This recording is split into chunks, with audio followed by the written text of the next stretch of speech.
रातिको 11:30 बजेतिर मेरो फ्लाइट भयो है। क्याथे पेसिफिकको फ्लाइट थियो मेरो। अनि म मेरो फ्लाइटमा चढेँ। मैले चाहिँ विन्डो सिट मागेको थिएँ। अब राति पनि के को लागि विन्डो सिट भन्नुहुन्छ होला, यसको मजा छुट्टै नै छ है। अनि राति चाहिँ मस्त सुत्ने हो भन्ने सोचेको थिएँ, तर अलिकति प्लेन चाहिँ हल्लाएर म सुत्न पाइनँ, राम्रोसँग चाहिँ सुतेकै छैन। अनि यो खानाको स्वाद चाहिँ निन्द्राले होला त्यति चाहिँ मैले याद गरिनँ। क्याथे पेसिफिकको खाना चाहिँ त्यस्तो मिठो चाहिँ लाग्दैन मलाई, तर डिजर्ट चाहिँ एकदम मिठो थियो। यही रिजन हो मैले विन्डो सिट लिने चाहिँ। हेर्नुहोस् है, बिहानको भ्यू यति राम्रो देखिन्छ, यति राम्रो देखिन्छ। अनि यो सनराइज सानोदेखि ठुलो हुँदै उदाउँदै गरेको सूर्य हेर्दाखेरि चाहिँ कस्तो छुट्टै खालको आनन्द हुँदो रहेछ। अनि कस्तो मोटिभेसन पनि मिल्ने कि अर्कै किसिमको होइन।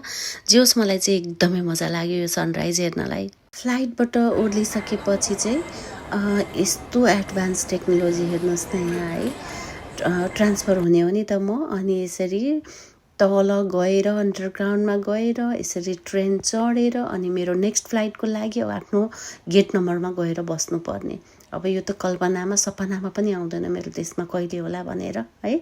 यस्तो advance technology, oh my God. Actually म नेपालदेखि नै कस्तो बिरामी थिएँ कि, सो मेरो भोइस चाहिँ एकदमै रुगे आइरहेछ। सो एडजस्ट हुन्छ नि, सहेर पनि सुनिदिनु होला होइन। सो एक्लै ट्राभल गर्न मजा पनि आउँदो रहेछ। कति ठाउँमा त मिस पनि गरेँ मैले मेरो हस्बेन्डलाई।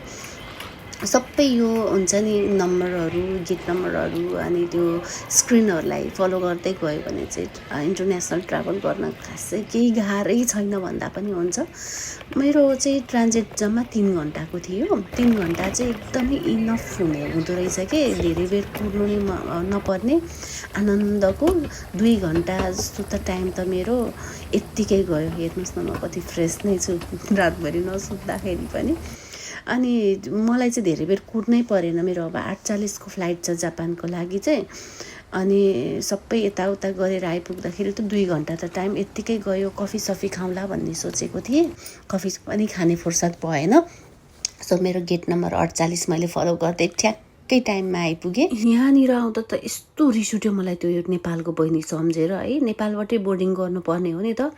अनि विन्डो सिट राखिदियो है बहिनी भनेको त बिचको सिट गर्दैछ। यस्तो स्टक भएन, यता न उता न सुत्न नमिल्ने, यस्तो गाह्रो हुन्छ कि बिचमा चाहिँ।